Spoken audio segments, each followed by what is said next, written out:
ဝေးမင်္ဂလာပါကျမတို့ Canvas tutorial ကနေပြီးတော့မှကြိုဆိုလိုက်ပါတယ်ဒီ Canvas tutorial လေးကို Post Secondary Education Network ကနေ Educator Fellowship ဆိုတဲ့ project အောက်ကနေ Enya Institute နဲ့ Victoria Academy ကနေပြီးတော့မှပေါင်းစပ်ပြီးတော့ပြင်ဆင်ထားတာဖြစ်ပါတယ်ပထမဦးဆုံး Canvas မှာ course setup စလုပ်တာလေးကိုပထမအပိုင်းအနေနဲ့ပြောပြချင်ပါတယ် course setup စလုပ်တော့မယ်ဆိုရင် Canvas မှာ account လေးရှိထားဖို့လိုပါတယ်ဒီ account ကfree version အနေနဲ့ဒီမှာပြသပေးမှာဖြစ်ပါတယ်ပထမဦးဆုံး account setup အတွက်ကျမတို့ဒီဘက် channel မှာဆိုရင်bars ကလေးတွေ့ရမှာမယ်ဒီမှာဆိုရင် dashboard accounts courses calendar inbox history comment tab ဆိုပြီးတော့တွေ့ရပါတယ်ဒီဘက် channel bar လေးက course တွေ setup လုပ်ဖို့အတွက်ကို course ထဲဝင်ပြီဆိုရင်လည်းမြင်နေရတဲ့ bar လေးဖြစ်ပါတယ်ဒီနေရာမှာကျမတို့ course setup လုပ်ဖို့အတွက်ကိုညာဘက်မှာရှိတဲ့ start a new course ဆိုတဲ့နေရာကနေနှိပ်လိုက်ရင် course တက်ဆောက်လို့ရပါတယ်ဒီမှာ course name ရေးပြီးရင်သူက create ဆိုတဲ့ bar လေးပေါ်လာပြီးရင် course အသစ်ဖြစ်သွားပါတယ်ကျမတို့ဒီ course အတွက်ကို community leadership ဆိုပြီးတော့မှ course ကလေးနာမည်လေးနဲ့ course ပြင်ထားတာရှိပါတယ်ဘာမှတော့မထင်ရသေးပါဘူးဒီလိုမျိုးတောက်လျှောက်ဒီဘက်အချမ်းက bars တွေက course ခုတွေဝင်လိုက်ပြီဆိုရင်မြင်ရမယ့် bars တွေဖြစ်ပါတယ်ဒါပေမဲ့ဒီ bars တွေကိုချိန်လို့ရတယ်ဘယ်ထဲမှာသက်ချိန်မလို့ setting ကနေချိန်မယ် setting မှာပေါ်ထိပ်ဆုံးမှာတွေ့ရတဲ့ bar navigation bars ဖြစ်တဲ့ခု course တွေတရားနဲ့course image ကလေးထည့်လိုက်ပါမယ်ဒီ course image ကကြတော့ course ကိုဝင်ချင်းမှာလမ်းမြင်ရမယ့်ပုံလေးဖြစ်တယ်ပြီးရင်ကျမတို့ course name ကတော့ခုနကတော့ရေးထားတဲ့ community leadership course code ကိုယ့်ကြောင့်ကသုံးတဲ့ code ထည့်လို့ရတယ်နောက်အချိန်ကျမကတော့ဒီအချိန်လေးပဲထားလိုက်မယ် terms အနေနဲ့တင်ပါလား course အနေနဲ့တင် term 1 term 2ဒီလိုမျိုးတွေထားပြီးတင်လို့လည်းရကျမဒီ course အတွက်တော့ course ပုံစံလေးနဲ့ပဲတင်ပါမယ် start date ရွေးပါမယ်ကို course ကိုစပြီးတော့မှစတန်းစဖွင့်တဲ့အချိန် end course ဆုံးတဲ့ပြီးဆုံးတဲ့အချိန်ပေါ့နော်ကျမကတော့ January နဲ့စပြီးတော့မှ May ကုန်2026ဆိုပြီးတော့လောလောဆယ်ဒီ course ကလေးကိုချိန်ထားလိုက်မယ်ပြီးရင်အောက်မှာ option button လေးတွေရွေးလို့ရတယ်ဒါပေမဲ့ဒီမှာကMay 31ဆိုပြီးတော့မှ12 AM ဆိုပြီးတော့ကျမရေးထားတာရှိတော့ဒါကMay 31ရဲ့မနက်အစောပိုင်းဖြစ်သွားတော့လေဒါလေးတော့ရှိမယ်ပြီးရင် students တွေကို course မစခင်မှာပေးတွေ့အောင်ဒီ course ကိုပေးမြင်အောင်မလားဆိုရင်ကျမကဒါလေးကိုမမြင်အောင် restrict လုပ်ထားမလားဆိုတော့သူတို့ကိုပေးကြည့်လိုက်မယ်ပို့ပြီးတော့လည်းသင်ယူလို့ရအောင်ဆိုပြီးတော့ခုနကတော့ငါမနက်ပိုင်းအချိန်ကိုညနေည7:59ဆိုပြီးပြောင်းလိုက်ပါတယ်ဒါပေမဲ့ course ပြီးရင်တော့ကျမတို့ပေးမကြည့်စေချင်တော့ဘူးဒီကောင်မမြင်စေချင်တော့ဘူးဆိုပြီးတော့မှ restrict လုပ်လိုက်တယ်ပြီးရင်ချိန်လေးကတော့ language ကချိန်ကတော့ခုနက default အချိန်ရယ် language က English ရွေးလိုက်ပြီးတော့မှ copyright ဒီ copyright ကကျမကိုယ်တိုင်အတွက်ဖြစ်တဲ့အတွက်ကြောင့်မလို့ private copyright လုပ်လိုက်မယ်ပြီးရင်ဒီ course ကို grading scheme ကိုလည်းကျမ default grading scheme ကလေးကို enable လုပ်လိုက်ဒါမှဒီမှာပေးလို့ရတဲ့ grading book လေးပေါ်လာတာဖြစ်တယ်ပြီးရင် speed grader ကို launch လုပ်အောင်မလားတော့နော် student groups တွေကနေ launch လုပ်ခိုင်းမှာဆိုတော့ကျမဒါတော့မရွေးတော့ဘူး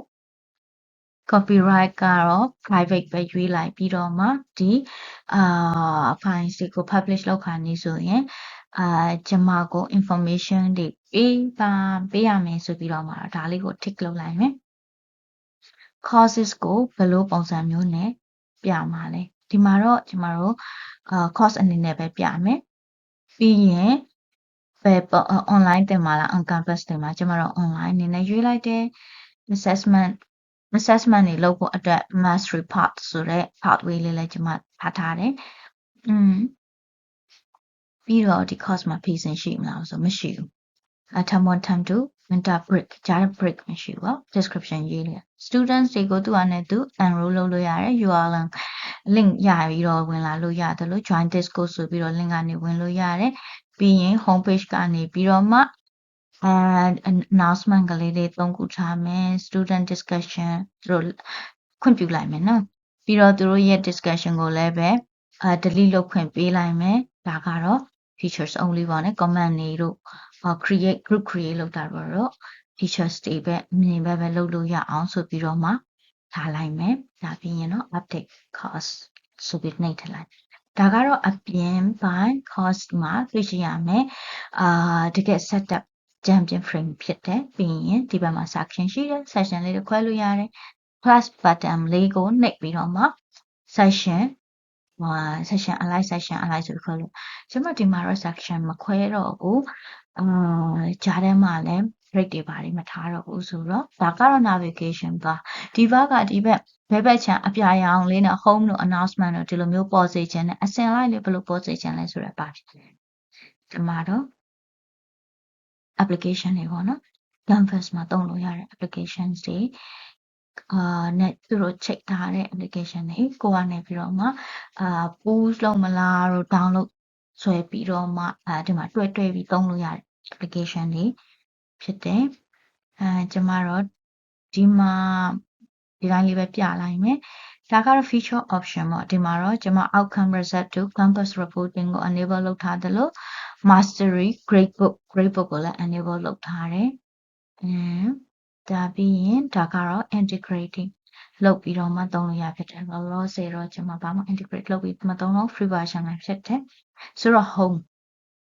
ပထမဦးဆုံးစဦးဆုံးမြင်ရမယ့် tab ကို home tab အနေနဲ့ကျွန်မထားလိုက်မယ်ဒါပေမဲ့ home ပြီးရင်ဘာလာရင်ကောင်းမလဲဆို announcement တော့ထားလိုက်မယ် module လေးတင်တာထား